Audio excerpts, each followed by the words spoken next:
Agora o comentário final. Gustavo Marques. Alô, meus amigos do rádio, alô, meus amigos do futebol. Que coisa, né? Que coisa. Essa semana eu acabei escrevendo, aliás, né? Um desabafo, um comentário meu, né? No meu blog que eu tenho dentro do futebolinterior.com.br. Eu disse que se a trajetória do Guarani na Série B fosse um filme, a legenda seria Deixado para Morrer. Eu continuo com o meu comentário. O Guarani foi deixado para morrer. E o Guarani, para mim, hoje, entrou com um clima de confraternização em campo. Sendo que o clima deveria ter sido de guerra. De postura, de garra, de determinação em prol da vitória. Os erros individuais não poderia ter existido nessa partida, porque acho que foi o fantasma no campeonato inteiro, foram os erros individuais.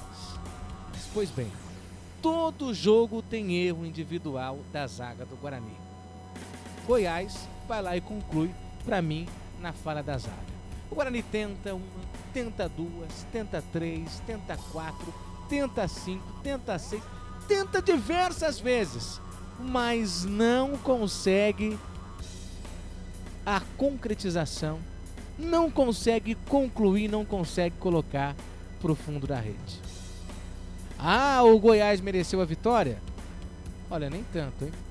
O Guarani teve suas oportunidades, mas não foram concluídas. Isso é o que dá você deixar para amanhã do que fazer hoje. Teve o campeonato inteiro para fazer, não fez. Talvez, faltando 4 ou 5 rodadas, vai ter um jogador ali diferenciado que vai estar com a sorte e não vai deixar você, meu amigo, concluir. Foi o que aconteceu com o Tadeu. E, na minha opinião, concordo com o Pegorari, não adianta a gente tentar tampar o que está evidente. O Guarani, infelizmente, está na Série C do Campeonato Brasileiro. E mais uma vez falando, quando eu falo que se a trajetória do Guarani fosse legenda de filme, seria deixado para morrer.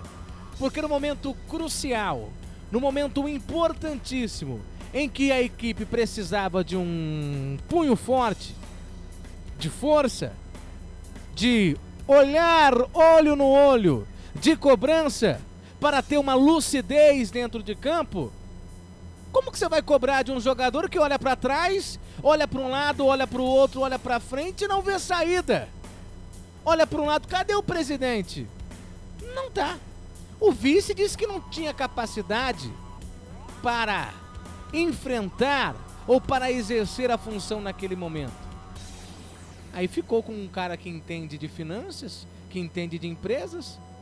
Você mesmo saiu do barco agora, vem cá, meu amigo. É você que a partir de hoje vai ser o presidente do Guarani. Foi isso que fizeram.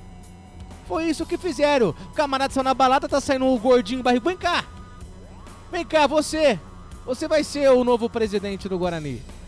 Foi assim que agiram. Como é que você vai cobrar de um time? Como é que você vai esperar mudança? Como é que você vai esperar pulso firme? Garra, determinação. Sendo que o jogador lá para trás não tem um respaldo.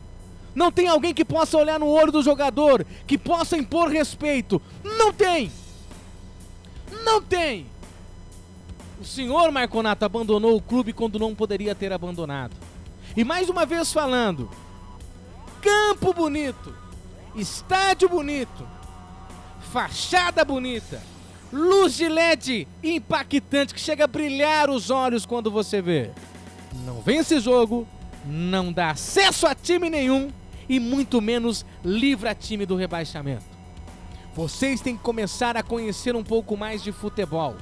Coisas que vocês não sabem. E não adianta vir agora, ô Marconato. Aliás, agora você não vai vir, mas eu tenho certeza que em janeiro, faltando poucos dias para começar o Campeonato Paulista, assim como você fez no ano passado, que no caso é esse ano, dizer que fiquem tranquilos, O Guarani não vai cair. Fica tranquilo. Nós vamos trazer o Guarani de volta no Brasileiro.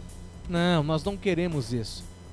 E se você tiver um pouco mais de consideração pelo Guarani, se você realmente amar o clube, como você diz que ama, não volta mais. Não volta. E vamos lá. Concordo com o comentário de, não sei se foi você que falou, ou foi algum comentário de algum torcedor aqui na rede social. Aqui é a casa da Mãe Joana. O estádio Brinco de Ouro da Princesa. O Clube Guarani virou a casa da Mãe Joana. Aonde eu termino o meu mandato de presidente, vou colocar meu cunhado e vida que segue. E assim sucessivamente.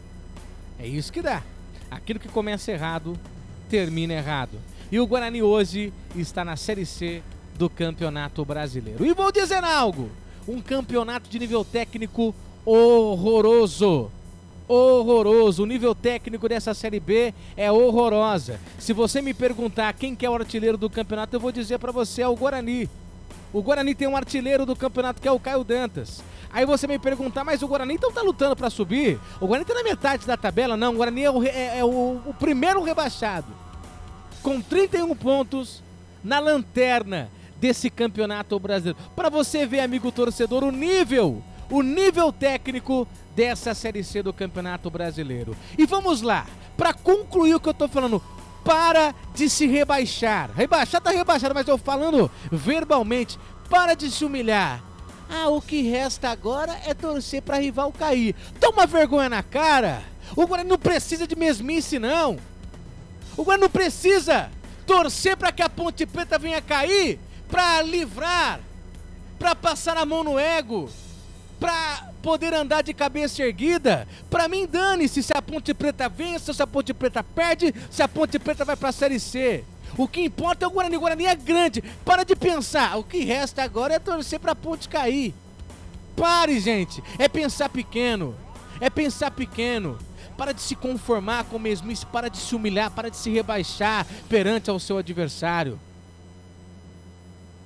Esse é o comentário final. Comentário final.